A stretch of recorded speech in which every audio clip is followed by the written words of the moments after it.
All right, so we shall fight them on the beaches. We shall fight them on the landing grounds, and and all the rest of the um, you know infamous speech that Winston Churchill gave, and that's going to be part of the kind of referencey kind of title that I'm going to put in the description because um, this is about this goes into the subject of this episode. Hello, of course, this is uh, Fun Facts with Liam, and this is for overall episode 41, and the final episode of this Friday, and this is about the prisoners of war, of mainly. Well, I think most of them were most if not all were from the Axis powers. Of course, the good guys being the Allies, you know, uh, you know, Blighty, South Africa, Canada, USA, maybe China. All the rest of those as addressed in in a in the last episode, I think World War Two centric episode I did, which was the Battle of the Roa.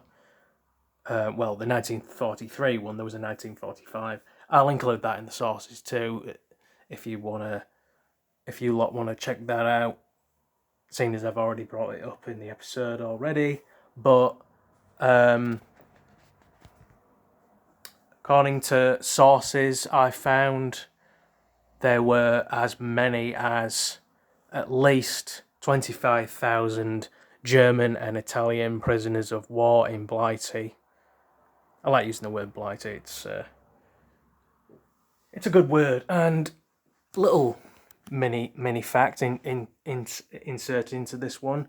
Blighty is actually is based off an Indian word, and it doesn't just refer to um, you know, the Raj stuff and or pre-Raj stuff. It also refers to just any old foreign person of that time. Well, beyond before that time, because there were French people, some of them, and hence how you get um, all the modern stuff in Pondicherry, which I found out about in one of Rick Stein's travelogue things.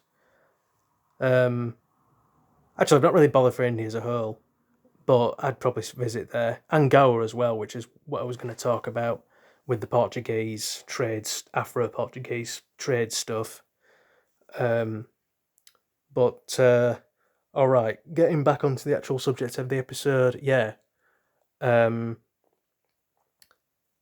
with the prisoners of war things, um, there were loads of descendants, direct descendants of those people, during the war and afterwards, which makes post-war um, Great Britain, not just England, but I think just you know as a whole, UK as a whole, pretty much. Depends what you identify as and all the rest of it.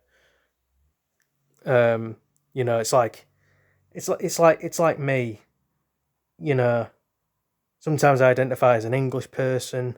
Sometimes I identify as just someone from Yorkshire, like how it sort of was um, during all the Norsemen and Anglo stuff, where you had different peoples and tribes and kingdoms and all the rest of it.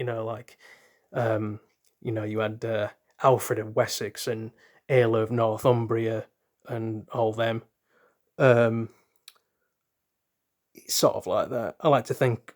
Sometimes I like to think like they probably did, because of course, as you know by now, in terms of this channel, by definition, I'm a massive history geek. Do I want to be a history teacher? Not by trade, not by profession, but yeah. Um, this kind of stuck out to me because my uncle reckons that that my granddad, his dad, and my dad's dad, brothers, might have been a descendant of one of the prisoners of war, but I'm not too sure myself because of 23andMe, um, and that can be a bit inaccurate because apparently found some Eastern European stuff, whatever that means. That's a broad term. So, uh, so either that might be faulty, or somehow the prisoner of war in question, which may have been one of my great granddads, may have been an Italian of, you know, mildly related sourcing, like a Croatian or something like that. But who knows?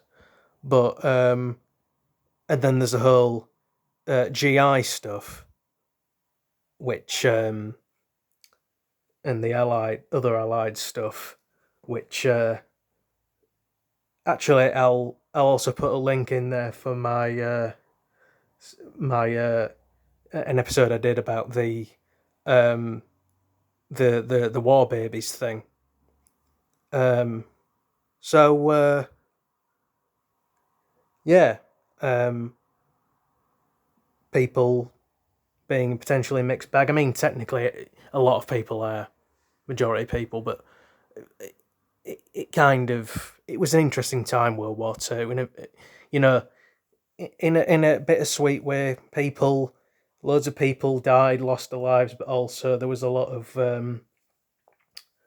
people being born, you know, in the traditional marriage sense, but also from because of men, mainly men, but doing their bit, so to speak. So yeah, um, for the fun facts thing, as usual, I'll see you every Friday. Next Friday, of course, self-explanatory. Um, and as always, the sources are going to be in there, and yeah, you get the general rigmarole. And sorry if I'm rambling a bit. I may have some low blood sugar. I don't know. I'm gonna get myself checked. So yeah, I'll see you in the next ones, and yeah, see you later.